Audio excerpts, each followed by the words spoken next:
اعصابي تعبانه يا دكتور. انا بنورك.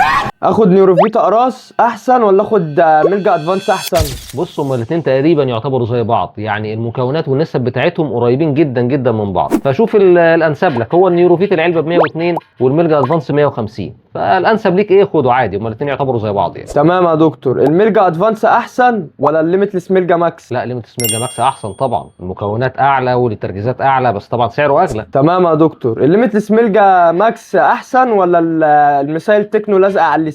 لو معدتك كويسه خد الليميتلس ميلجا ماكس، هيبقى احسن طبعا، انما لو معدتك تعبانه خليك في المسائل تكنو لازقه على اللسان، هتبقى انفع لك. تمام يا دكتور. طب المسائل تكنو لازقه على اللسان ولا الليميتلس بي كومبلكس؟